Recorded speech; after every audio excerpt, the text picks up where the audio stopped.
कोणी लिहायचं नाही, इकडे लक्ष द्या. पहिल्या क्वेश्चन मध्ये नेचर ऑफ रूट्स काढायचे आणि म्हटलेलं इफ रिअल रूट्स एक्झिस्ट, कारण दिलेल्या क्वाड्रेटिकचे जे रूट्स असतात ते नेहमीच रिअल नंबर असतील याची गॅरंटी नाही.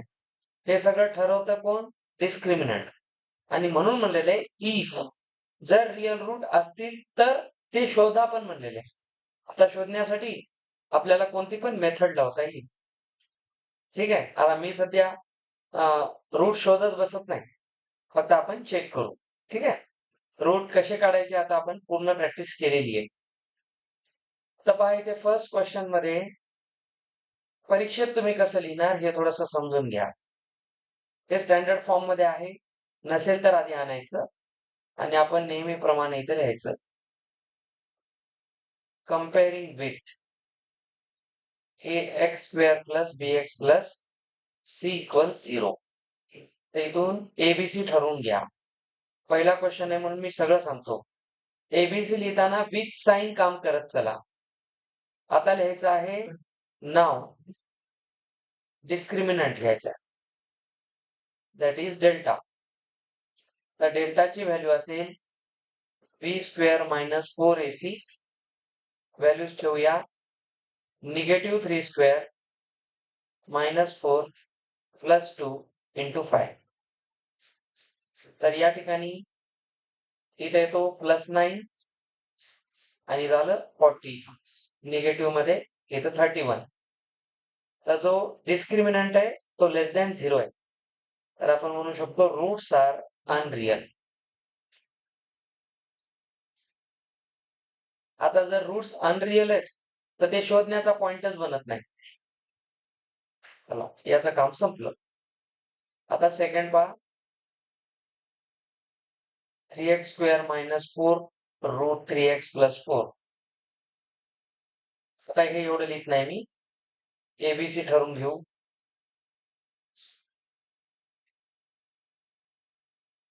b² - 4ac घ्यायचं आहे.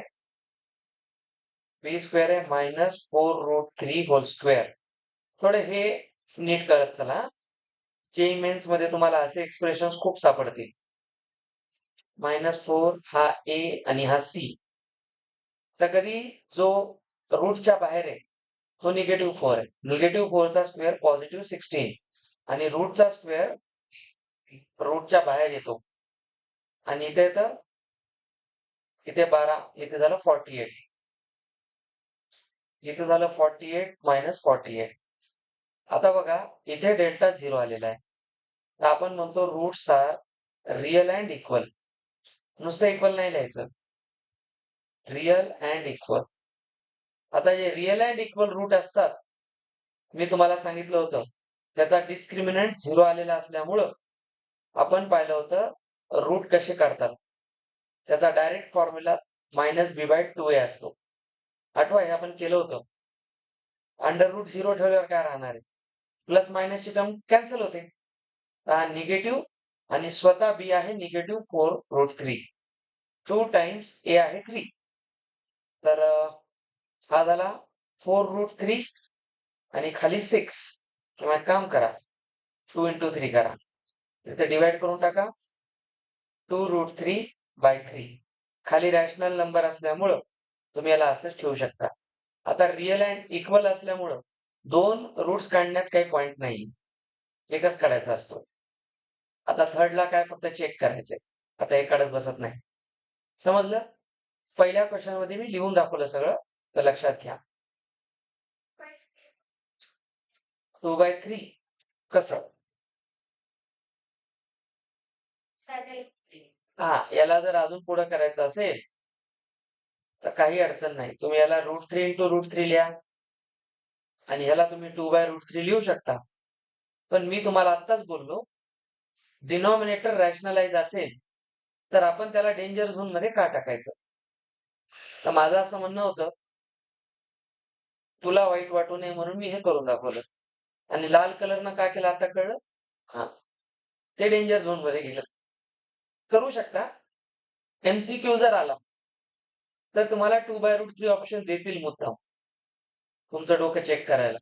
तर बिलकुल तुम्ही ते करू शकता. सेकंड क्वेश्चन मेन आहे, जो बोर्ड एक्झाम मध्ये जास्त विचारतात. पहिले तर काय नेट प्रॅक्टिस आहे, मॅच खाली आहे. कधीही नेचर ऑफ रूट्सचे जे क्वेश्चन असतात, त्याची ही कॅटेगरी असते. तुम्हाला म्हणतील, के सांगा जर इक्वल रूट्स असतील. रिव्हर्स क्वेश्चन आहे. रूट्सचं नेचर दिलेले आणि के विचारलं. रूट्सचं नेचर दिल्यानंतर आपण डिस्क्रिमिनंट लावून आन्सर काढू शकतो. जसं या ठिकाणी लक्ष द्या व्यवस्थित. हे आपण दोन्ही करूया, काही अडचण नाही. हे घेतलेलं आहे. परत कंपेअरिंग विथ केल्यानंतर पहिलं काम एबीसी ठरवा. इथे केएक्स लिहू नका. एबीसी ठरवताना नेहमी एकच गोष्ट पाहायची. एक्स स्क्वेअर सोबत जो कोणी आहे, किती मोठा कचरा असो, तो ए. एक्स सोबत जो कोणी आहे, तो बी. आणि ज्याच्यासोबत एक्स नाहीच आहे कोणताच, तो कॉन्स्टंट. ही सवय आता लावून घ्या. कारण मी नंतर जेव्हा याचे ऍडिशनल क्वेश्चन घेईल, तेव्हा तुम्हाला मी पहिल्यांदा एबीसीच विचारेन. ते सांगता आलं तर 50% क्वेश्चन तिथंच संपतो. बऱ्याचशा क्वेश्चन मध्ये एबीसीच कळत नाही. हे महत्वाचं आहे हा. C3 आला.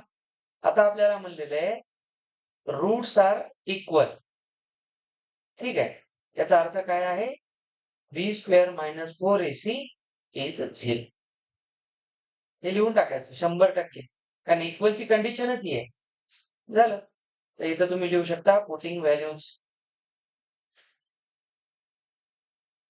तर बघा बी स्क्वेअर आहे, के स्क्वेअर मायनस 4 हा ए आणि हा सी. के स्क्वेअर असेल -24. मी तुम्हाला आत्ताच बोललो, याला इकडं न्यायची कधी घाई करायची नाही. ठीक आहे. ह्याला घेऊन जा. के असेल तर नाही घ्यायचं. सोबत जर के असेल तर इकडं नेऊन एक के कॅन्सल करायचा नाही. आपण थेरीत पाहिलं लॉस ऑफ रूट नाही करायचा. तो तुम्ही याला बिलकुल इकडे आत्ता घेऊन जाऊ शकता, काही अडचण नाही. आता जर के घेतला त्याला प्लस मायनस √24 करा. हे असं कधी ठेवू नका. ठीक आहे. याला काय लिहू शकता? 6 × 4. ओके. आणि हे खरं आन्सर असणार आहे. तर इथे plus minus 2√6. This is the final answer. ते दोन्ही पण पॉसिबल आन्सर आहेत के चे. जर तुम्ही फक्त प्लस √24 लिहित असाल, इनकम्प्लीट आन्सर. कारण बघा के कुठे येतोय? बी. बी 0 पण जातो आपल्याला. आठवते? फक्त हा ए 0 नसला पाहिजे. ही काळजी नेहमी घ्या. चला सेकंड मध्ये पहा. आता पहिल्यांदा थोडा बेटर क्वेश्चन. पाहिल्याबरोबर लिनियरचा फील येतो, पण तो नाहीये. आधी याला स्टँडर्ड फॉर्म मध्ये आणा. तर ब्रॅकेटला मल्टिप्लाय करत चला. ओके. आता बघा ए आहे प्लस के, बी आहे -2k. मी आता सांगितलं एक्स सोबत जो आहे त्याला बघा. एक्स ला सेपरेट करायचं. त्यासोबत जो मटेरियल मसाला आहे तो बी आहे. आणि सी आहे +6. वापस द्यायचंय. कंडिशन फिक्स आहे. त्याला 0 घ्या. तर -2k होल स्क्वेअर 4 × k × 6. आता घाई करू नका. हा येतो 4k स्क्वेअर. -2 आणि k दोघांचे स्क्वेअर करा. लक्ष देणं तुमचं काम आहे, माझं नाही. इथं मी लिहितो 24k. आता इथून तुम्ही 4k कॉमन काढा. आता ती घाई करू नका. 24 केला तिकडे पाठवायचा, 1k कॅन्सल करायचा. हे नाही करणार. तर 4k कॉमन काढला, इथून एक k येतो आणि इथून 6 येतो. Now we have 2 factors. एक आहे 4k आणि एक k - 6. तर 4k इज 0 और k - 6 इज 0. तर इथून k येतो 0 और k +6. चालून जाईल म्हणून खुश होऊ नका. k ची पोझिशन बघा. k इथं बघायचा. सर तो तर a च्या जागेवर आलेला आहे. तर a 0 नसतो, तर k 0 नाही घेत आहे. समजलं? अदरवाईज के जर बी किंवा सी च्या जागेवर असता, तर हे दोन्ही आन्सर पॉसिबल होते. Real numbers. But K is 0 which makes the quadratic equation violated. ते इक्वेशनच व्हायोलेट होईल. म्हणून हे घेता येत नाही. तर लक्षात घ्या, k is equal to 0 cannot be taken. ते का ते सांगायची गरज नाही. ते आपल्याला कळलं तरी बस झालं. तर k ची इथं पॉसिबल व्हॅल्यू फक्त एकच आहे, पॉझिटिव्ह 6. आणि मेन k ची व्हॅल्यू 0 नसते, असं डोक्यातून काढून टाका. k कोणत्या पोझिशनवर आहे त्याच्यावर डिपेंड आहे. तर 100% बोर्ड एक्झाम मध्ये या टाईपचा येणार. ठीक आहे? इथे ठेवतोय मी याला. चलो. इथपर्यंत काय डाऊट? आता हे प्रश्न थोडे चांगल्या कॅटेगरीत आहेत. तर तुम्हाला परत थोडासा वेळ देईल. 3rd आणि 4th करून बघा. 5th राहू द्या.